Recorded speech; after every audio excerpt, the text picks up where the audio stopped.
नमस्कार विद्यार्थियों।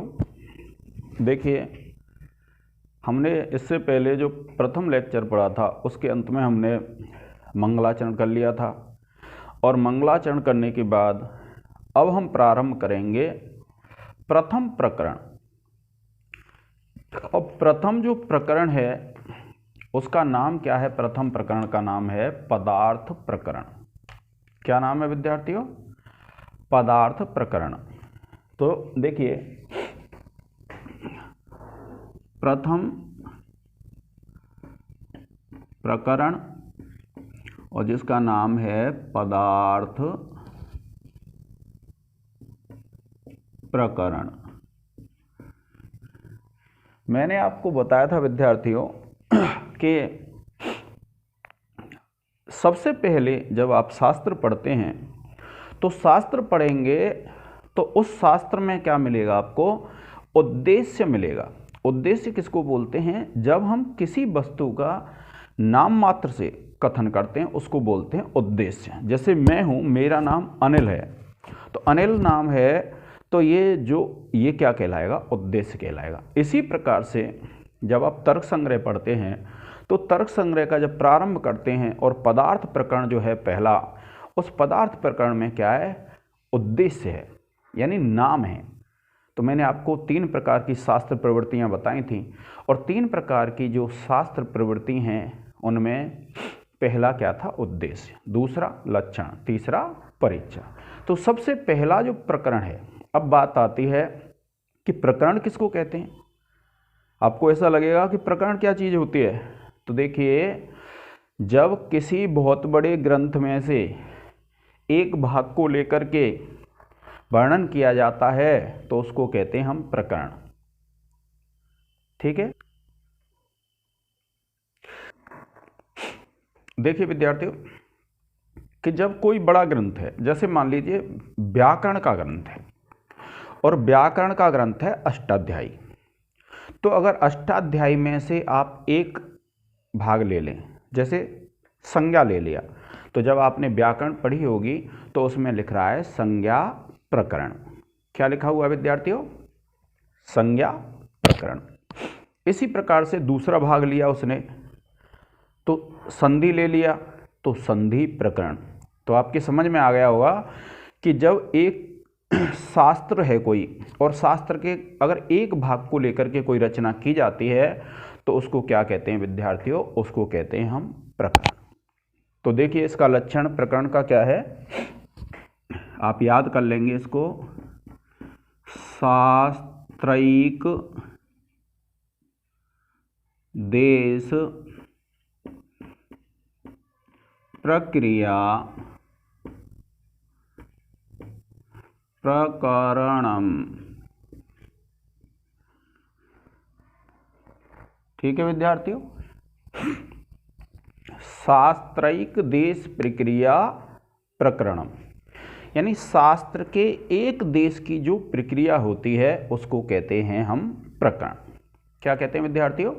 उसको कहते हैं हम प्रकरण, यानी शास्त्र के एक देश की जो प्रक्रिया होगी, यानी शास्त्र के एक भाग को लेकर के अगर कोई रचना कर दी जाए तो वह क्या कहलाता है विद्यार्थियों? प्रकरण कहलाता है। अब जब इसका प्रारंभ करते हैं तो देखिए, अन्नम भट्ट क्या कहते हैं?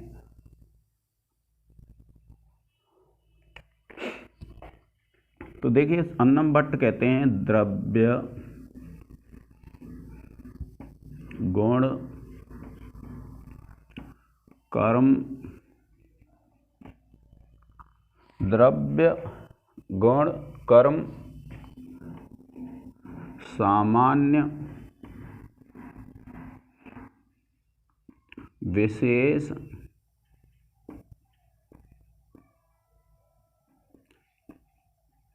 समवाय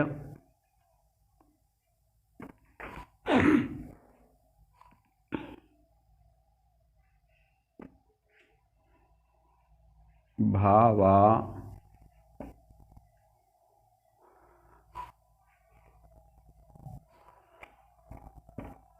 सप्त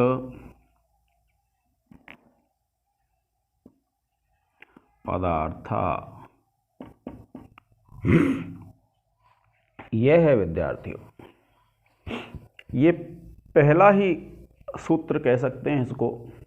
और पहला सूत्र है, क्या कहता है ये, कि द्रव्य गुण कर्म सामान्य विशेष समवाय अभावाः सप्त पदार्था। यह आपको याद कर लेना है। क्यों? क्योंकि जब परीक्षा होती है तो परीक्षा में इनको पूछ लेते हैं आपसे। छोटे जो प्रश्न आते हैं आपके 30 नंबर के, उनमें पूछ लिया जाता है 7 पदार्थों के नाम लिखिए। तो आपको ये क्रम से याद कर लेने, द्रव्य गुण कर्म सामान्य विशेष समवाय अभावाः सप्त पदार्था। इस तरीके से विद्यार्थियों आप याद कर लेंगे। अब जो पदार्थ की बात आती है तो पदार्थ का ये केवल नाम निर्देश किया है विद्यार्थियों। क्या किया है? केवल नाम निर्देश किया है। अब बात ये आ जाती है कि मान के चलिए आपके मन में ये विचार आ सकता है कि ये व्याख्या के लिए आ गया, तो आप क्या करेंगे? तो सबसे पहले आप संदर्भ लिखेंगे। और संदर्भ कैसे लिखेंगे विद्यार्थियों? तो संदर्भ आप लिखेंगे कि प्रस्तुत गद्य, क्योंकि गद्य है ये, तो प्रस्तुत गद्य अन्नम भट्ट विरचित, अन्नम भट्ट, देखिए अन्नम भट्ट ऐसे लिखते हैं,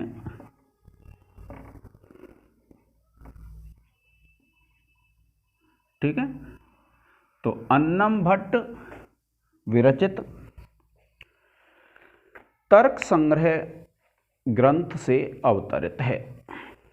फिर आप प्रसंग लिखेंगे। जब आप प्रसंग लिखेंगे तो आप प्रसंग लिखेंगे विद्यार्थियों इसके बारे में कि इस गद्य में या प्रस्तुत गद्य में अन्नम भट्ट 7 पदार्थों का वर्णन करते हुए कहते हैं। क्योंकि विद्यार्थियों ये जो तर्क संग्रह है, ये तर्क संग्रह एक ऐसा ग्रंथ है जिसमें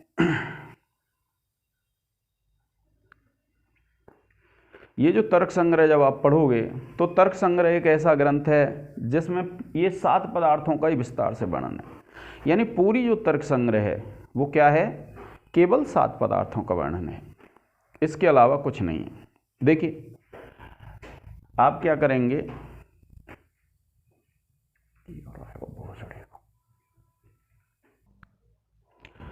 तो देखिए जब आप इसकी व्याख्या करेंगे तो सबसे पहला क्या है? द्रव्य है। तो द्रव्य 9 होते हैं। जब आप इसको विस्तार से पढ़ेंगे तो आपको पता चल जाएगा कि इसमें कितने द्रव्य हैं? 9 द्रव्य हैं। तो 9 द्रव्य हैं, तो आप इन 9 द्रव्यों के विषय में विद्यार्थियों, तो ये जो 9 द्रव्य हैं विद्यार्थियों, इन 9 द्रव्यों के विषय में आप लिख देंगे। तो आप लिखेंगे पृथ्वी आदि 9 द्रव्य होते हैं, और आप फिर पृथ्वी का लक्षण लिख देंगे, तत्र गंधवती पृथ्वी। फिर उसके बाद आप अन्य हैं, गुण हैं, तो आप लिख देंगे रूप रस आदि 24 गुण होते हैं। फिर आप इसमें कर्म को लिख देंगे कि कर्म, फिर सामान्य विशेष समवाय और अभाव। इस प्रकार से इन सब का वर्णन कर देंगे। अब जब आप इनका वर्णन कर देंगे तो वर्णन करने के बाद फिर आपको क्या करना पड़ता है? विशेष लिखना पड़ता है। तो विद्यार्थियों जब आप इसका विशेष लिखेंगे तो देखिए विशेष से सबसे पहले तो आप लिखेंगे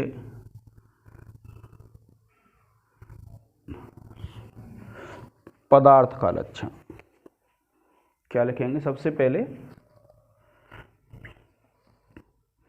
आप लिख देंगे पदार्थ का लक्षण। नंबर 1 डालेंगे, आप लिखेंगे पदार्थ का लक्षण। और पदार्थ का जो लक्षण है वो क्या है? अविधेयत्वम पदार्थ सामान्य लक्षणम। क्या कहते हैं? अविधेयत्वम पदार्थ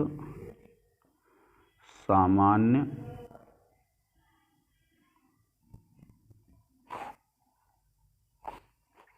लक्षणम। ठीक है।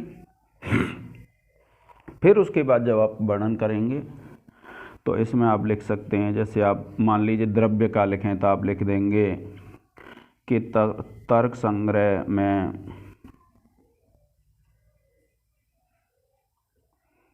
9 द्रव्य हैं। फिर आप लिख देंगे एक विशेष लिख देंगे, जैसे मान लीजिए यहाँ लिख देता हूँ विद्यार्थियों, अगला 3 नंबर डाल के लिख देंगे आप, आपकी तो कॉपी में जगह होगी वहाँ लिख देना है कि अरस्तु ने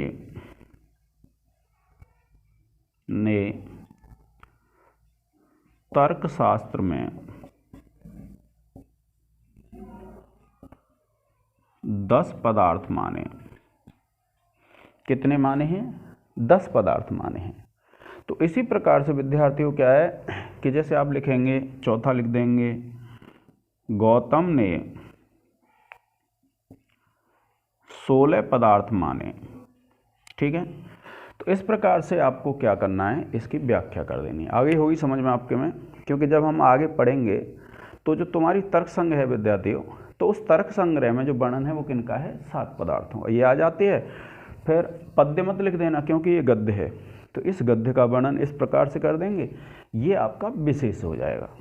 अब उसके बाद हमको द्रव्यों को पढ़ना है, गुण को पढ़ना है, कर्म को पढ़ना है, सामान्य को पढ़ना है, विशेष को पढ़ना है, समवाय को पढ़ना है, अभाव को पढ़ना है। और ये कितने पदार्थ होते हैं विद्यार्थियों? 7 पदार्थ। तो इस प्रकार से जो ये प्रकरण है हमारा, कौन सा? 7 पदार्थ प्रकरण। तो इस 7 पदार्थ प्रकरण की व्याख्या हो जाती है विद्यार्थियों। आगे हम द्रव्य प्रकरण पढ़ेंगे। आज के इस लेक्चर में इतना ही। जय हिंद, जय भारत।